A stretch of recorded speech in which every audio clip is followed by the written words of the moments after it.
Hello, everyone. I'm Kylie Beckham, I'm Nicole Jackson. I'm Keith Mulvaney. I'm Connor Cosgrove. and this is our presentation on the FlexFlow hairdryer. So to understand our product, we're going to go through the product and user description, the description of the potential market that it influences, our prototype, the new design we created, human factors, issues, and solutions, and the impacts of our design. The average hairdryer is operated by the user holding a device up to their head and directing the heat onto their hair for as long as it takes for their hair to dry.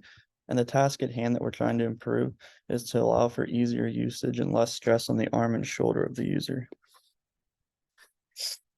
So for potential markets of our design, there's personal use, which is everyday use of the device, commercial use, which is used in hair salons, and there's unconventional use for pets and other random needs. So the standard hair dryer as it stands has metal components in the inside of the dryer, like nichrome, aluminum, copper wires, things like that. And that accounts for most of our cost on the traditional hair dryer. And the outer shell is made out of ABS plastic, and this is done through injection molding. And that's just the traditional baseline personal use hair dryer. Of course, they can get much higher end and become much more expensive and have complex components. But for just the basic use of drying hair, that's about it for the components.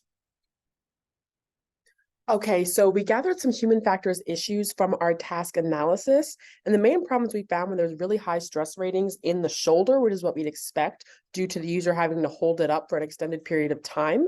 So in order to combat this, we wanted to focus on making the device as light as possible, but we also wanted to find a way for the user to still accomplish the task of drying their hair, but being able to make that arm angle less than 90 degrees or potentially no arm angle at all, so that way that would eliminate the stress that they feel in the shoulder while drying their hair. And so our solutions that we came up with to deal with this is first an adjustable stand. So you place the hair dryer on your stand and you can change the height of it, and that way you don't have to hold it. And that completely eliminates any stress that the user feels in their shoulder. And another idea we had was to add a wall attachment so that you could attach the hair dryer to the attachment, and then the wall would hold the hair dryer for you, again, eliminating the need for the user to hold it up with their hand and create stress in the shoulder. So going over our prototype, we have the adjustable handle, which doubles as a stand, and we have the wall attachment. The wall attachment is more permanent option. If you can follow my cursor, there's screw holes for it to go into, or you can man strip it to the wall. This would be the wall over here, and then the hairdryer would fit right on top of it. The bottom of the hairdryer would actually be hollow. So for the tripod attachment, it is fully extendable and retractable. It'll store at about 2 feet in length and can fully extend to over 6.5 feet. The top of the hairdryer, over where this the cursor is, that tip, there's a little screw attachment for the hairdryer to lock into place. This is going to fix the direction. In today's world, efficiency is probably one of the most important things for humans, and the average hair drying session can take up to 30 minutes, and those 30 minutes can now be spent hands-free, which will allow you to catch up to things like emails and text messages that you missed while you were asleep. So our new design, the wall mount is a more permanent option, like I said. So this will be designed within mind, like one user. If you're going to repeatedly use this hairdryer and you have no need to change the height, the adjustable handle or stand is definitely more for commercial use. So if you are a dog grooming facility and you need to dry a German Shepherd, the adjustable handle will make that extremely easy. And then when you get a Chihuahua as your next client, you can shrink it. And this will stay in place at whatever height you set it at. So for manufacturing and costs of this new design we've conceived, the traditional hairdryer portion will remain the same. So there'll be the same metal components inside that actually allow hot air to blow out of the hairdryer. And the shell will be once again made with injection molding, ABS plastic.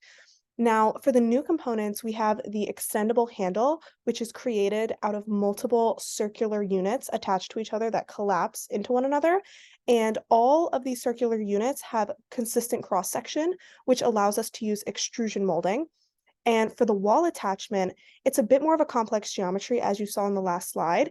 So we're opting for injection molding ABS plastic for that. So all of our new components The handle and the wall attachment would be made out of ABS plastic still, just like the original shell of the hairdryer, but the handle's extrusion molded and the wall attachment is injection molded. And the costs, so the baseline original hairdryer costs about $2.70 to produce. That's between the costs of labor, overhead, the metal components inside are a lot of the material costs there because they are a bit more costly. And then the smallest portion of the materials cost is the ABS plastic of that hard shell. So we're only adding more ABS plastic. We're not adding any additional complex metal components. So the adjustable handle would only add 15 cents to this cost, and the wall attachment would add 25 cents to the cost because injection molding is a bit more costly than extrusion molding. And our final total is $3.10 to produce. So this would allow us to remain competitive on the current hairdryer market and have a very large customer base because cost shouldn't be an issue. Thanks for watching.